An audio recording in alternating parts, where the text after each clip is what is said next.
요즘은 얼마나 자주 사용하는지 모르겠습니다만은 아이들을 칭찬할 때 착하다 그렇게 말을 종종 하지요. 아이들을 칭찬하는데 아이들이 착하다고 하는 이유가 뭘까 그렇게 생각을 해봤습니다. 대부분 어른들이 하는 말을 잘 듣고 또 따르는 것을 보고 어른들은 아이에게 착하다고 하는 것 같아요. 저도 어릴 때 그런 말을 들었고 또 아이를 키울 때에 집안의 어른들이 또 그렇게 칭찬하는 것을 들었습니다. 아마 예전에 손주들 칭찬할 때 착하다 하면서 같이 붙여준 말 추억해 보시면 아마 기억이 날 걸로 생각됩니다. 부모나 주위의 어른들이 어떤 교훈을 하거나 훈계를 하거나 칭찬이나 꾸지람을 할 때 듣는 자세를 보고 그놈 인간 됨됨이가 되는구나 그렇게 대충 우리가 평가를 했지요. 여러분 어떻습니까? 옛날에 여러분이 어릴 적에 아니면 젊을 때에 여러분의 아버지 어머니가 가르쳐준 행동거지 혹시 기억나는 거 있습니까? 가령 이런 겁니다. 저의 청년 시절에 섬기던 교회의 장로님께서는 좀 부자였습니다. 그 당시에 사업을 하시던 분인데 이분은 교회에서 도움을 받을 정도로 많이 어려웠던 분입니다. 그런데 어찌해서 그 과정은 제가 모릅니다만은 나름대로 유통업을 하시면서 부자가 되셨습니다.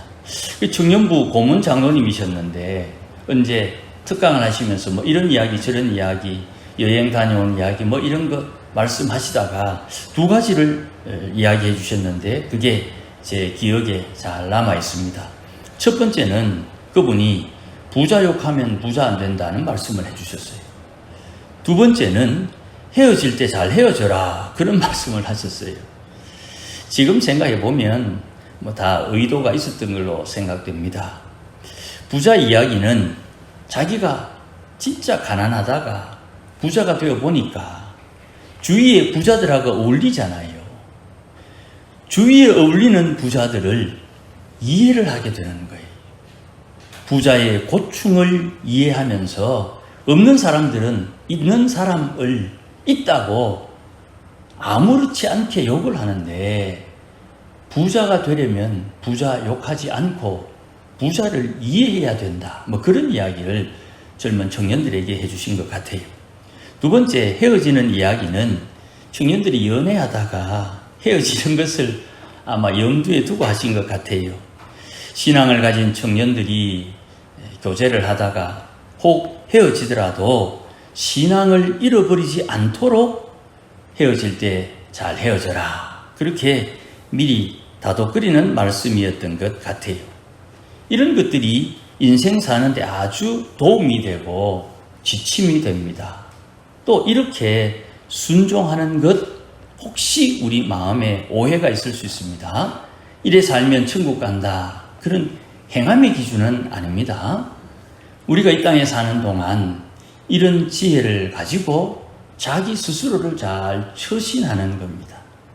그러니까 이런 것들을 한번 마음에 새겨둘 필요가 있는 거예요. 우리 자녀들에게 부자 되고 싶냐? 부자 욕하지 마라. 헤어질 때 잘 헤어져라. 그게 인생 사는데 도움이 된다는 거예요. 여러분들이 부모나 선생님들에게 배우고 종종 기억하거나 여전히 행동하는 인생의 지침 얼마나 있는지 모르겠습니다.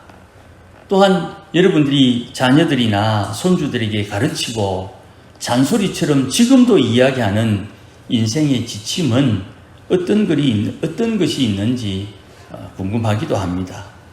저는 개인적으로 신앙을 처음 접하는 분들에게 몇 가지 자주 이야기하는 버릇이 있습니다. 구원은 믿음으로 받는다. 상급은 행함으로 순종으로 받는다. 교회에서도 자주 이야기하지만 처음 믿는 사람들에게 이런 말을 종종 합니다. 믿음으로 성령을 따라 순종하면 믿음이 자란다. 성경을 공부해서 지식이 자라면 믿음이 자라는 줄로 우리가 종종 오해합니다마는 지식은 지식일 뿐입니다. 믿음이 자라기 위해서는 지식이 필요하지만 성령의 주도하심, 성령의 인도하심에 순종함을 따라 믿음이 자라는 것입니다. 어쩌면 이럴 때도 있습니다. 뻔히 안 될 줄 알면서도 주님께서 하라 하면 욕먹을 것 같고 부끄러울 것 같지만 주의 말씀에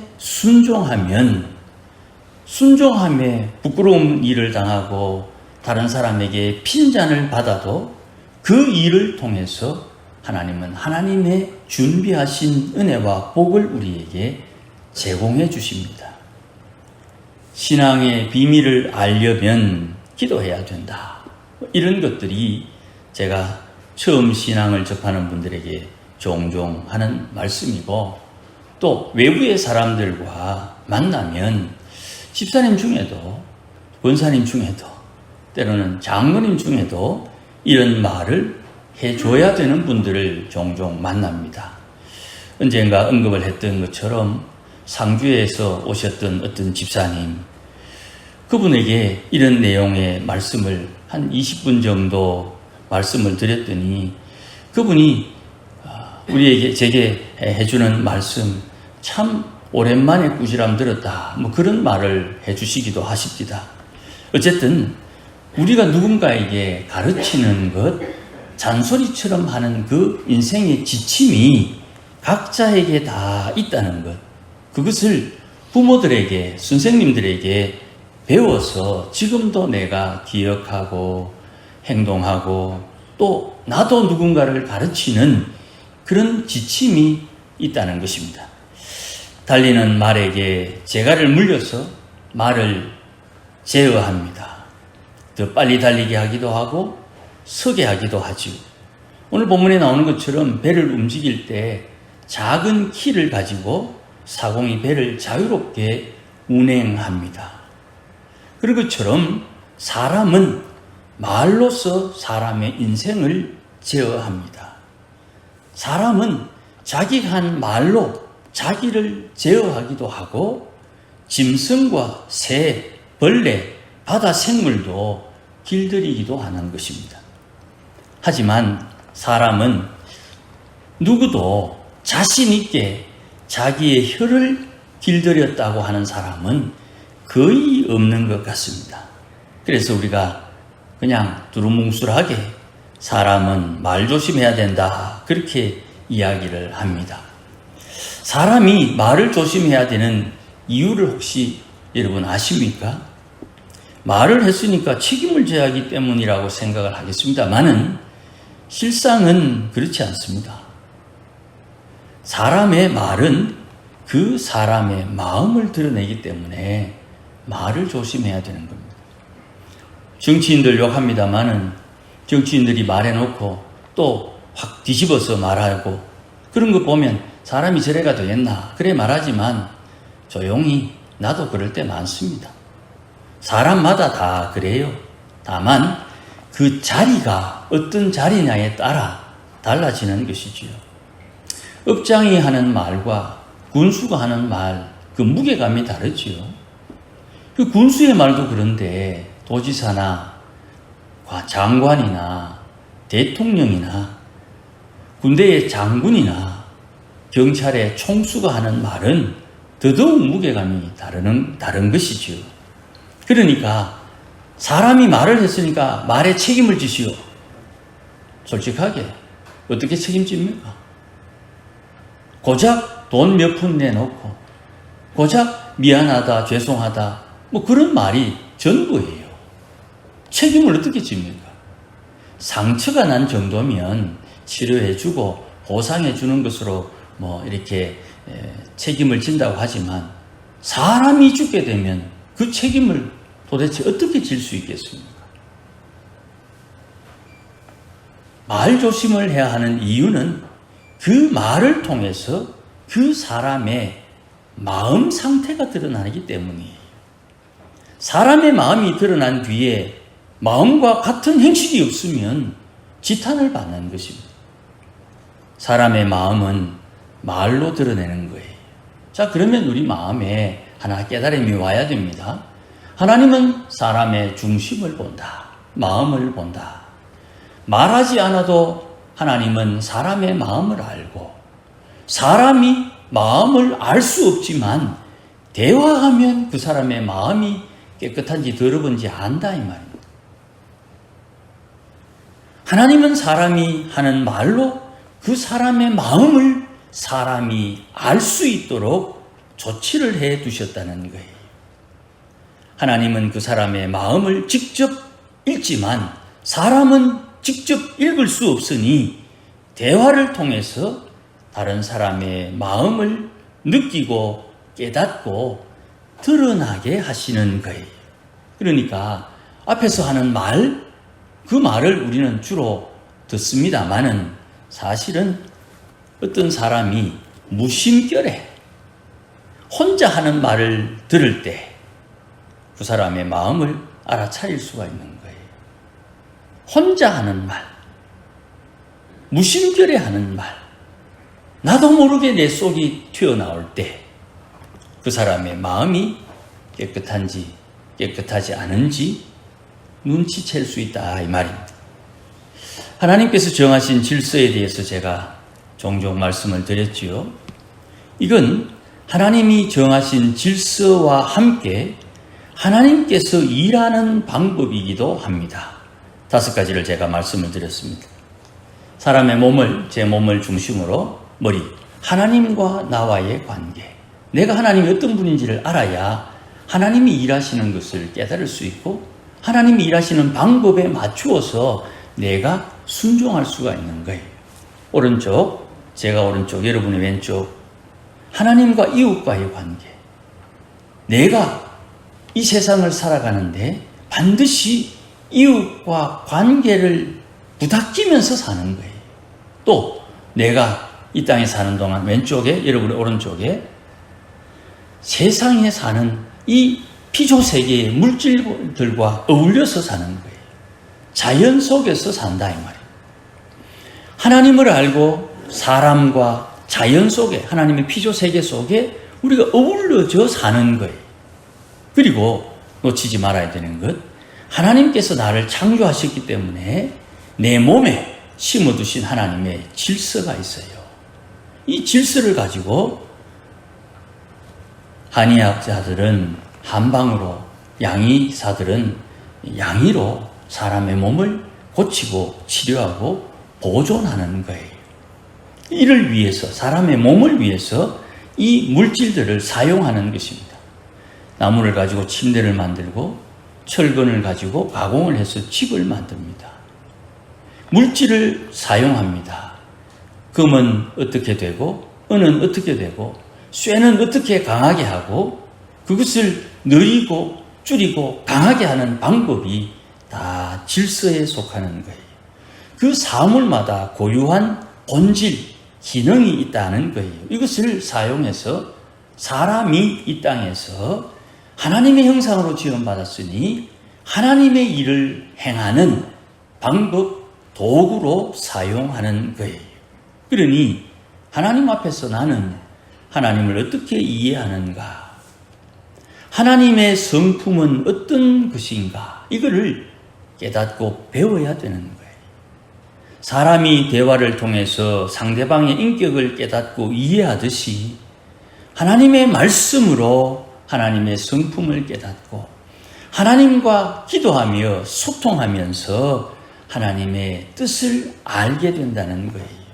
그래서 결과적으로 하나님을 아는데 하나님이 어떤 분인지 알고 하나님을 이해하고 하나님이 기뻐하는 것을 행할 수 있는 하나님의 사람들이 되어야 된다는 거예요. 마태복음에 나오는 한 달란트 받은 종 기억하시지요? 한 달란트 받은 종은 주인을 잘 몰랐어요. 주인의 성품이 어떤지 오해를 했다 이 말입니다. 그래서 주인이 자기에게 한 달란트를 맡겼는데 이 한 달란트를 가지고 장사해라 그랬어요. 그런데 이 사람은 주인을 오해해가지고 주인은 인색한 사람이라, 우리말로 쉽게 시체말로 하면 주인은 성질이 더러워. 내가 사업을 해서 돈을 벌어 놓으면 저 주인이 인색한 사람이, 성질 더러운 사람이 와가지고 내가 수고하고 남긴 이윤을 자기가 빼앗아갈 거야. 그렇게 오해를 했다 이 말이야. 그래서 고생 안 할래. 어차피 고생하고 다 뺏길 거. 그냥 땅에 묻어놨다가 주인 오면 다시 돌려주지 뭐. 주인의 성품을 오해해서 그런 행동을 했다 이 말이야. 그런데 알고 보니까 수익을 남긴 대로 마을을 다스리는 권세를 주네요. 5달란트 받은 사람이 5달란트에 수고하여 5달란트를 남기니까 10달란트가 되니까 준 5달란트는 선물이고 그 선물로 남긴 것은 덤으로 붙여가지고 10고을을 다스릴 수 있는 권세를 주네요. 고생해서 얻은 이윤을 빼앗길까 싶어서 일을 안 하고 땅에 묻어둔 이 종이 자기가 그렇게 행동했다고 하니까 주인이 아주 책망을 합니다. 그래, 네가 생각한 대로 그렇다면 은행에 넣어놓고 이윤이라도 받게 하지. 왜 땅에 묻어두었느냐? 일을 안 하기로 작정을 하고 땅에 묻어둔 것이죠. 그런데 수익 남긴 대로 10고을, 5고을 다스릴 권한을 준다는 것은 꿈에도 생각을 못한 거예요. 주인을 몰라가지고, 주인의 성품을 오해해가지고, 지 마음대로 생각해가지고 말이죠. 진작 알았더라면 부지런히 일해가지고 수익을 남길 텐데, 내 고집에 오해해서 생각 잘못해서 이런 사단이 났구나. 그래서 성경에는 슬피 울며 이를 간다 그랬어요. 아이고, 내가 진작 알았더라면 그래 할걸. 아이고, 내가 주인을 오해하지 않았으면 내가 상급을 누릴 건데, 이렇게 된다 이 말이에요. 이런 상황을 두고 국민가수 나훈아가 내가 왜 그러는지 몰라 이런 노래를 했다 이 말이에요. 내가 왜 그랬는지 몰라. 주인을 오해해가지고. 이런 불상사는 주인의 성품을 제대로 알지 못해서 내 생각에 갇혀서 내 아는 그것이 전부인 양 고집 피우다가 하나님의 진심을 깨닫지 못했기 때문에 이런 일이 생긴다 이 말이에요. 온유하다는 말은 대부분 부드럽다 하는 말로 이해합니다만은 길들인다는 뜻입니다. 온유한다 할 때 한문에 따뜻할 온자를 쓰는데 그 자전에 찾아보면 학습할 온 이런 뜻도 있습니다. 공부한다는 거예요. 한자가 물수변에 그릇 그리고 물 가둔다 하는 뜻을 세 개 묶어가지고 따뜻할 온자를 만드는데 물을 가두고 데운다 하는 뜻으로 따뜻할 온자를 쓰는 거예요. 이걸 학습한다는 말로 표현하니까 물을 그릇에 담아 데운다 하듯이 사람들을 모아서 무언가를 가르친다 하는 뜻이 되는 거예요. 온유할 때 유자는 부드러울 유자를 쓰는데 이것도 작은 뜻 가운데 복종하다 하는 뜻이 있어요. 부드러울 유자는 나무목 위에 창, 우리 긴 창 있죠. 창 모자를 위에다가 올려놓았는데 이걸 자전에서는 이렇게 설명을 해요. 나무에 새로 돋는 새수는 부드럽다 하는 뜻으로 부드러울 유 이렇게 썼는데 나무 위에 창을 올려놓고 복종하라는 뜻으로도 사용을 했다고 해요. 그러니까 온유하는 말은 부드럽다, 따뜻하다 하는 말인데 그 내면에 가르치고 복종하고 학습한다 하는 뜻이 있는 거예요. 그래서 작은 뜻이지만 신학적인 흐름에 온유함을 길들인다 하는 뜻으로 사용을 합니다. 오늘 본문 3장 1절에 사람은 누구나 실수를 한다 그래요. 3장 2절입니다. 실수를 하는데 실수를 하게 되면 책임을 져야지요. 그래서 사람은 심은 대로 거두는 겁니다. 이게 세상의 자연스러운 질서예요. 그럼에도 불구하고 세상에는 이상한 일도 있어요. 이해되지 않는 일. 하나님은 사람의 실수를 덮어줍니다. 사람은 실수하면 책임을 져야 되는데 하나님은 실수하는 사람을 덮어줍니다. 하나님께서 사람의 실수를 덮어주는 이유가 뭐냐? 성경에 살펴보니까 하나님의 긍휼하심 때문이에요. 하나님은 긍휼을 베푸셔서 사람의 실수를 덮어주는데 사람들은 되레 하나님이 주시는 긍휼을 싫어해요.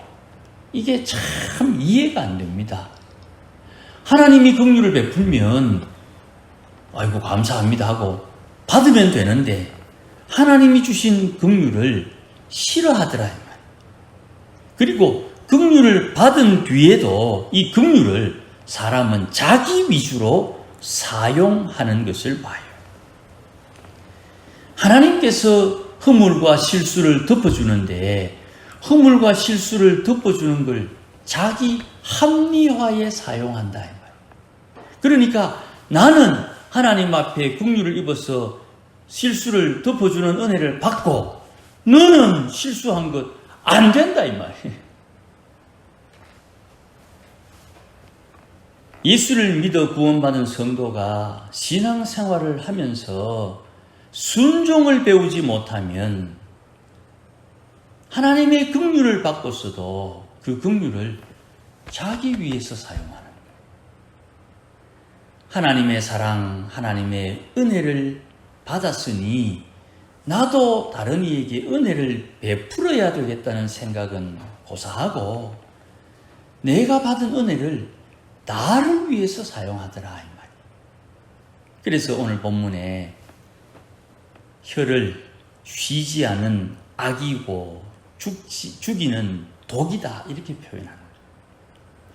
사람이 혀를 길들이기 위해서 종종 사람의 자기 몸을 괴롭게 하는 경우가 있는데 앞서 말씀드린 대로 말은 사람의 마음을 드러내는 것이기 때문에 혀를 길들이기 위해서는 마음을 다스려야 됩니다. 말의 실수를 하지 않기 위해서는 마음을 다스려야 된다 이 말이에요. 그래서 마음의 흥분을 가라앉히는 법을 배워야 돼요. 내 마음에서 화가 날 때 화를 통제하는 법을 배워야 되는 거예요.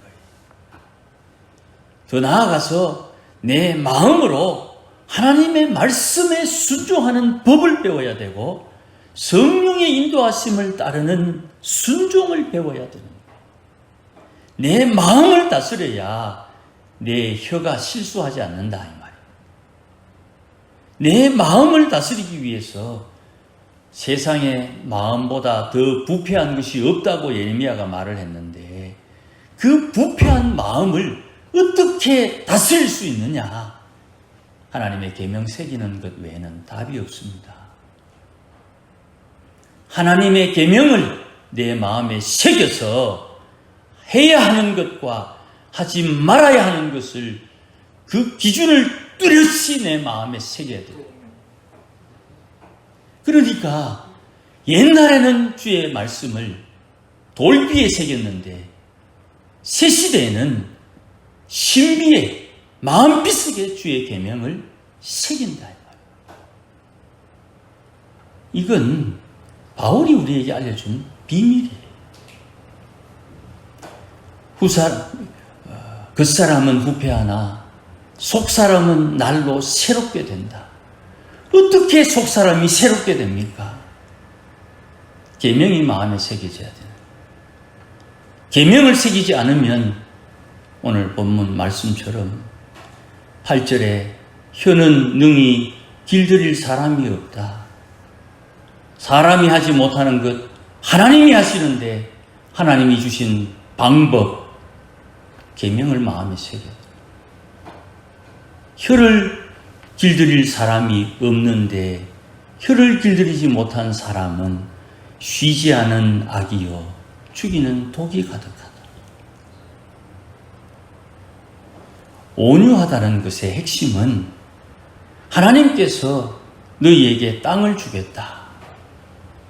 내가 너희에게 땅을 주겠다. 그 땅 받으려면 왜 됩니까? 하나님의 말씀에 길들여져라. 하나님의 말씀에 순종함을 배워라.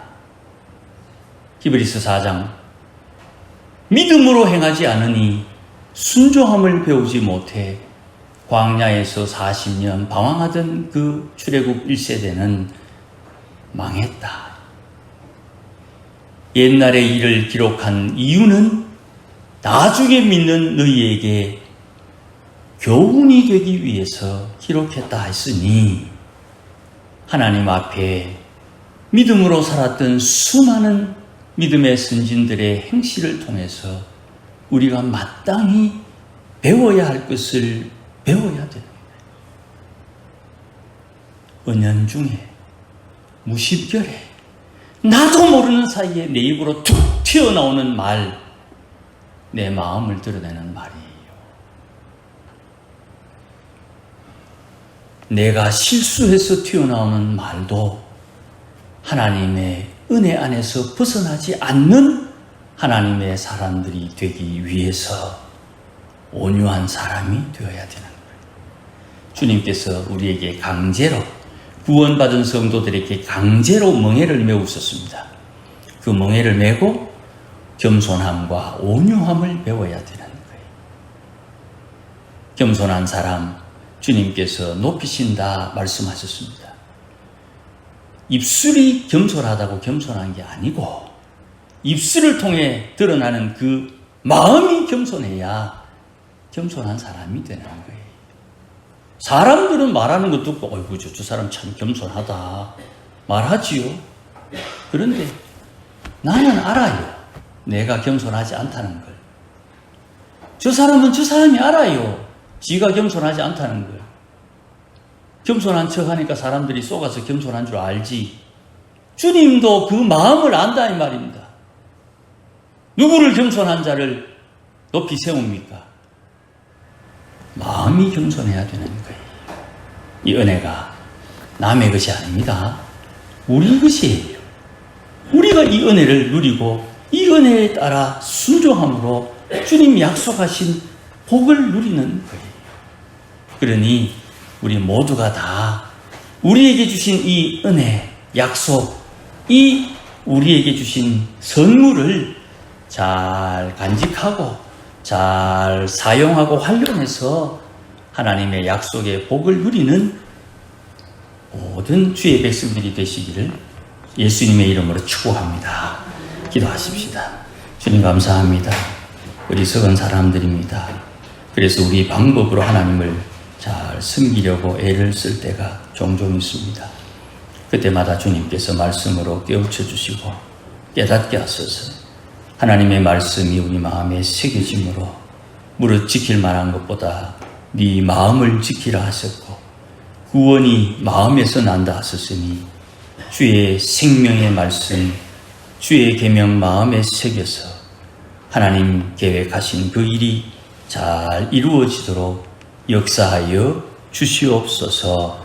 예수님의 이름으로 기도하옵나이다. 아멘. 이제는 우리 주 예수 그리스도의 크신 은혜와 하나님 아버지의 극진하신 사랑과 성령님의 감화, 감동, 위로 충만하심이 오늘도 우리의 혀를 길들이기를 원하고 주의 말씀을 따라 순종함을 배워 이 땅에 사는 동안 주님 기뻐하는 일을 행하며 살기를 다짐하는 모든 믿음의 권속들 심령 위에 우리 교회 위에 이제로 영원토록 함께 계실지어다. 아멘.